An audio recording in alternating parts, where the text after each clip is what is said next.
il settore pesca e l'allevamento sono fondamentali per la Regione Veneto. Ci troviamo in uno dei luoghi ameni che abbiamo e sicuramente la pesca rappresenta, oltre che un volano economico, ricordiamo che siamo la seconda regione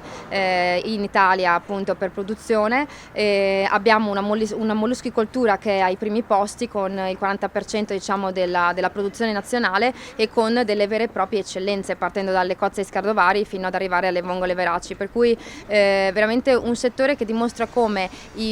oggi i pescatori siano nei fatti i coltivatori del mare e abbiano un ruolo che è anche un ruolo di tutela del mare e anche da un punto di vista di sostenibilità, per cui veramente un settore che va sostenuto per il valore aggiunto che porta all'intera regione. Siamo i secondi produttori in Italia per molluschicoltura. Grazie alla molluschicoltura possiamo dire di essere anche una regione in cui questo settore è sostenibile, perché riusciamo a recuperare, a risparmiare circa 8.000 tonnellate di CO2 che corrispondono alle emissioni di circa 6.000 autovetture. Credo che questo ci faccia capire come i pescatori siano nei fatti i coltivatori del mare e noi dobbiamo tutelare questa risorsa perché è fondamentale, soprattutto in una regione come la nostra che ha delle eccellenze. Penso alle cozze di scardovari, penso oggi anche alle osside che stanno prendendo sempre più piede. Ci sono tante azioni che vanno fatte per cercare di favorire questo settore che è fondamentale, perché ci ricorda anche la nostra storia, perché è vero che il Veneto è una regione dove il mare c'è sempre stato e dove la laguna, Venezia, che oggi sono fondamentali per le edificazioni, sono fondamentali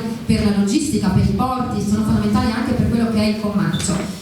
Stamattina, credo che sia giusto dirlo, è stato firmato dal Presidente del Consiglio e pubblicato sul sito dell'Agenzia del Demanio proprio il decreto per l'istituzione delle ZLS, che sono per la prima volta, sono le prime operative in Italia in Veneto, e anche queste, grazie, insieme ad altre,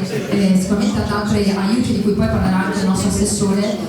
daranno uno stimolo, uno sviluppo a tutta quella che è la logistica, a tutto quello che è il comparto dei porti e anche alle aziende, con una serie anche di sgravi fiscali che arriveranno a toccare anche la pesca. Per cui credo che il lavoro che si sta facendo sia tanto.